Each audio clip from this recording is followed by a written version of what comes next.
It's quiet. Too quiet. The fluorescent lights hum above you. Langley, Virginia. Tuesday morning. September 11th, 2001. You've been at your desk since 7:12 a.m. Coffee half finished. Inbox full. Threat reports stacked like unfinished prayers. You don't know it yet, but in less than 2 hours, the world you understand will collapse, and everything you warned about will become Rio work counterterrorism. For months, the chatter has been rising. Intercepted communications, fragments, names, movement. The word spectacular, the name keeps coming up. Al-Qaeda. You've seen the cables, summer warnings, presidential briefings titled, Bin Laden determined to strike in U.S. But intelligence is rarely clean. It's smoke, static, possibility. You can feel something coming. You just don't know when. Someone yells across the floor, turn on the TV. You glance up, irritated. Another overseas explosion? The screen flickers to life. A tower, smoke pouring from it. The North Tower of the World Trade Center. Initial reports say it's a plane. A small aircraft. An accident. You feel it immediately. This isn't an accident. Your stomach drops. Because this is the pattern. Phones start ringing. Analysts crowd around monitors. No one speaks in full sentences. Was it them?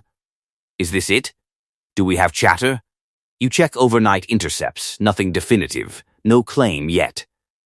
But the method, the boldness, it feels like the culmination of everything you've tracked since the embassy bombings, since the US Cole. This is escalation. The second plane hits. Live. On television. No ambiguity now. No accident.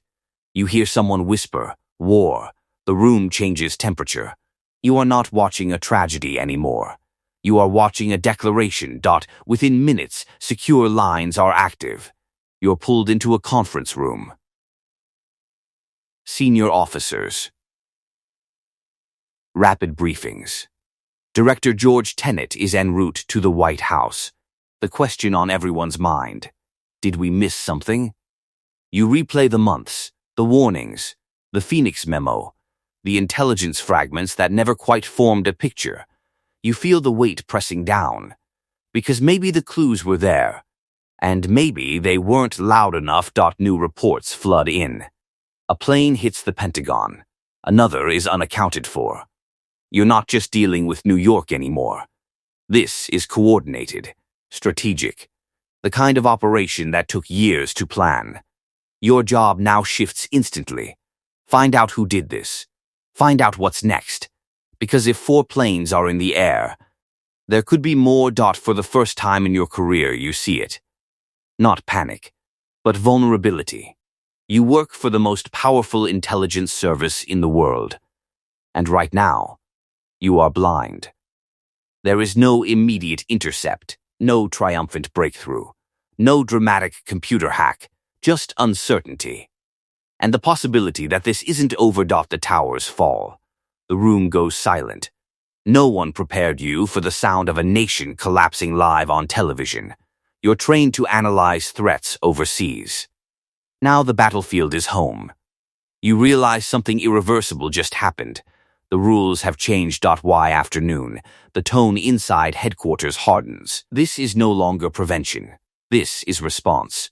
You begin compiling profiles, known associates, financial trails, travel records. The name Osama bin Laden resurfaces at the top of every list. You feel something unfamiliar. Certainty. This wasn't random. This was deliberate. But beneath the urgency, another question lingers. Could it have been stopped?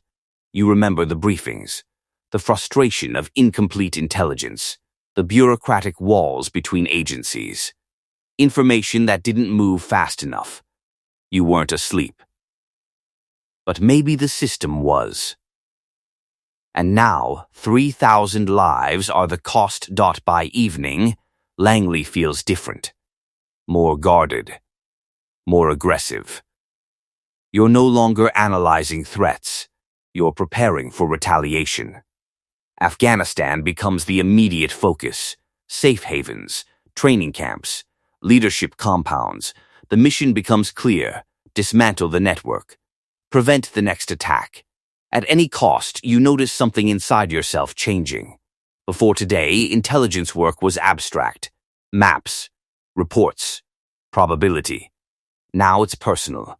You saw the smoke, you saw the collapse. You saw civilians running through ash-covered streets. This isn't a file anymore.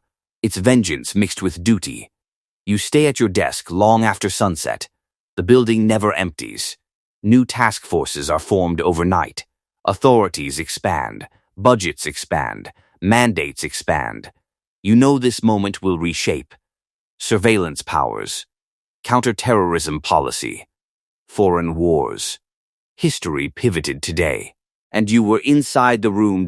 But as adrenaline fades, a quieter thought creeps in. What happens when fear drives policy? How far will the country go to feel safe again? You don't have the answers. You only know this. Nothing will ever go back to normal. You think about the analysts who spent the summer sounding alarms. You think about the fragmented clues. You think about how intelligence is never a crystal ball, only pieces of a shattered mirror. And today, those pieces cut deep in the coming weeks. Afghanistan will be invaded. New security laws will be passed. Airports will never feel the same. The phrase war on terror will define an entire generation. And you will spend years chasing ghosts across continents, all because of this morning. You arrived at work expecting another routine day. Instead, you witnessed the start of a global transformation. From this point forward, every threat will feel urgent, every whisper will feel dangerous, every silence will feel suspicious, and every September, when the morning air feels the same, you'll remember exactly where you were. Inside Langley, watching history burn, you weren't just an observer. You were inside the moment the world changed. And some days, you still wonder if it could have been different. It could have been different. It could have been